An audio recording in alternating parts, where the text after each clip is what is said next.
اللہ کے پیارے محبوب تاجدار کائنات صلی اللہ علیہ وآلہ وسلم نے دنیا میں 4 چیزیں ان کے متعلق ارشاد فرمایا کہ یہ 4 چیزیں دنیا میں سعادت مندی ہے، یعنی جس کو یہ 4 چیزیں مل جائیں اسے دنیا میں اللہ نے سعادت مندی عطا فرمائی ہے۔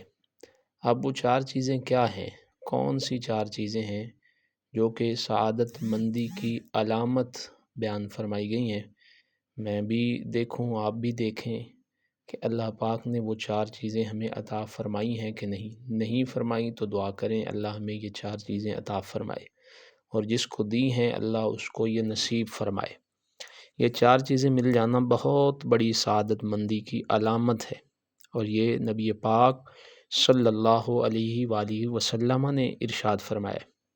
حضور نبی رحمت صلی اللہ علیہ وآلہ وسلم نے کنز الامال شریف کی حدیث ہے، فرمایا اربع من سعادت المرء ان تکون زوجته صالحة واولادہ ابرارا وخلطاؤہ صالحین وان یکون رزقہ فی بلدہ۔ ترجمہ یہ ہے کہ حضور نے ارشاد فرمایا 4 چیزیں آدمی کی سعادت مندی کی علامت ہیں۔ پہلی چیز ان تکون زوجتہ صالحۃ، کہ جس کو اللہ نے نیک صالح بیوی عطا فرمائی۔ بیوی نیک صالح یہ سعادت مندی ہے۔ اور دوسری چیز فرمایا واولادہ ابرارا، نیک اولاد جس کو اللہ نے عطا فرمائی یہ بھی سعادت مندی ہے۔ اور تیسری چیز فرمایا وخلطاؤہ صالحین، جس کو اللہ نے نیک صالح دوست دیے۔ اچھا نیک صالح دوست ملنا یہ بھی سعادت مندی ہے۔ اور چوتھی چیز فرمایا وَإِن يَكُونَ رِزْقُهُ فِي بَلَدِهِ، جس کو اللہ نے اپنے شہر میں رزق عطا فرمایا ہو، یہ رزق اپنے شہر میں مل جائے، یہ بھی سعادت مندی ہے۔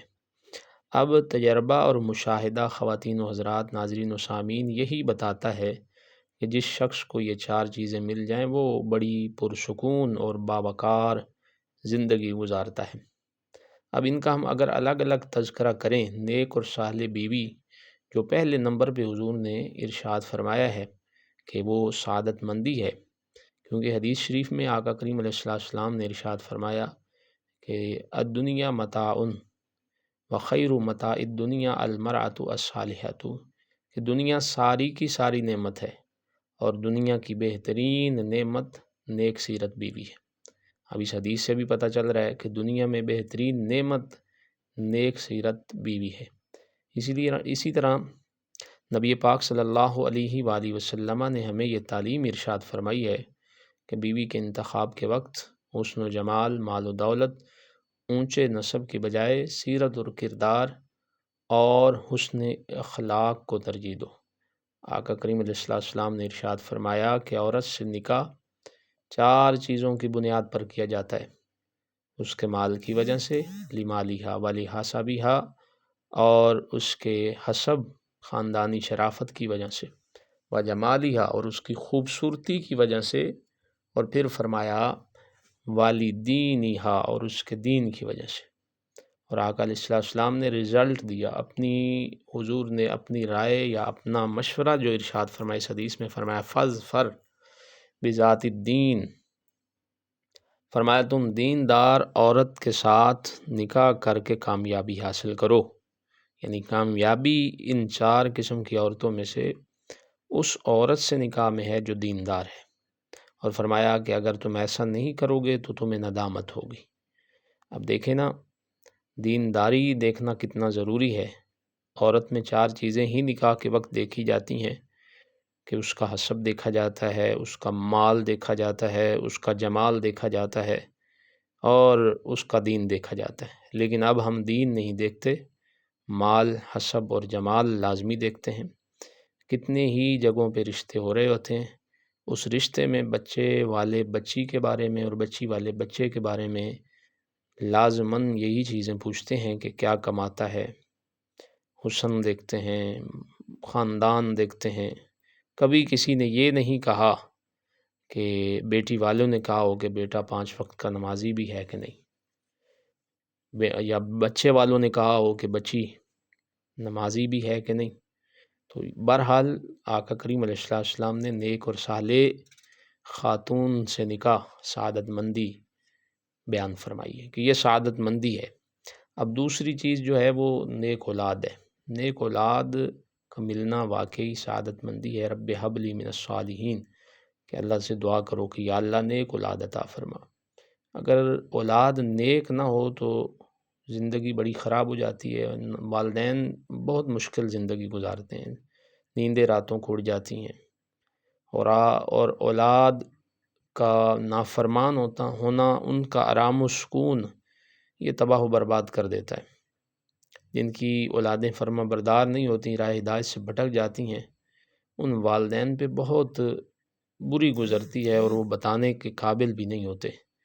اور اس پر اللہ تعالیٰ نے ہمیں ایک دعا سکھائی ہے۔ سامعین محترم، یہ دعا بڑی اہم ہے۔ ربنا ہب لنا من ازواجنا وذریاتنا قرۃ اعین وجعلنا للمتقین اماما، کہ یا اللہ ہماری بیویوں کو اور ہماری اولادوں کو آنکھوں کی ٹھنڈک عطا فرما، یعنی ان کو نیک بنا اور یہ ہماری آنکھوں کی ٹھنڈک بنے۔ اولاد نیک ہوگی تو وہ والدین کے آنکھوں کی ٹھنڈک ہے۔ اور فرمایا کہ انہیں پرہیزگار بنا، اور پرہیزگار بھی ایسا بنا کہ پرہیزگاروں کے امام بن جائیں، اتنا پرہیزگار بنا۔ تو یہ دعا ہے، والدین دعا مانگیں اللہ نیک اولاد عطا فرمائے۔ پھر دوست کی باری آئی تیسرے نمبر پہ، تو آقا کریم علیہ السلام نے فرمایا کہ یہ جو اچھا دوست ہے اس کی مثال حضور نے فرمائی کہ اچھے دوست کی مثال خوشبو کی طرح ہے۔ عطار اور اس کی خوشبو سے حضور نے مثال دی۔ اچھا دوست اس کی مثال خوشبو کی طرح ہے، بھئی اس کے پاس تم بیٹھو تو تمہیں جس طرح خوشبو کے پاس بیٹھنے سے بندے کی فیلنگز اچھی ہوتی ہیں، تو اچھے دوست کے پاس بیٹھنے سے بھی بندے کو سکون ملتا ہے، خوشی ملتی ہے۔ اور برے دوست کی مثال حضور نے لوہار اور اس کے دھواں اگلتی بھٹی سے دی ہے۔ اور اسی طرح حضور نے فرمایا کہ گھر خریدنے سے پہلے اچھا پڑوسی تلاش کرو، اور سفر شروع کرنے سے پہلے اچھا رفیق تلاش کرو۔ تو یہ چیزیں بڑی اہم ہیں جو آقا کریم علیہ السلام نے ارشاد فرمائی۔ اور پھر اس کے بعد گھر کے قریب روزگار، چوتھی چیز جو حضور نے ارشاد فرمائی ہے۔ تو آپ بھی جانتے ہیں کہ جو گھر کے قریب روزگار ہوتا ہے اس سے کون انکار کرتا ہے، اس کی افادیت سے۔ جسے روزگار کی تلاش گھر سے دور لے جائے وہ بیچارہ گھر کا رہتا ہے نہ گھاٹ کا، ہر روز گھر سے کام کے لیے جائے تو سفر کی صعوبتیں ہیں، اخراجات برداشت کرنا پڑتے ہیں، اور اگر کام کی جگہ پر رہے تو بچوں سے جدائی کا عذاب سہنا پڑتا ہے۔ عدم سرپرستی کی وجہ سے بچوں کی تعلیم اور تربیت بھی متاثر ہوتی ہے۔ لہٰذا اپنے شہر میں کام سعادت مندی کی علامت ہے، اس لیے یہ چار چیزیں آقا علیہ السلام نے سعادت مندی کی علامات بیان فرمائی ہیں۔ تو یہ دعا کیا کریں اللہ ہمیں یہ چار چیزیں نصیب فرمائے، اور جس کے پاس ہے اللہ اس کو ان پر اللہ تعالیٰ نظر بد سے انہیں محفوظ فرمائے اور ہمیشہ یہ نصیب فرمائے۔ تو کریم آقا علیہ السلام نے ہمیں واضح طور پہ ارشاد فرما دیا ہے کہ دنیا میں اگر تمہیں سعادت مندی چاہیے تو یہ چار چیزیں اللہ سے مانگا کرو۔ وآخر دعوانا ان الحمد للہ رب العالمین۔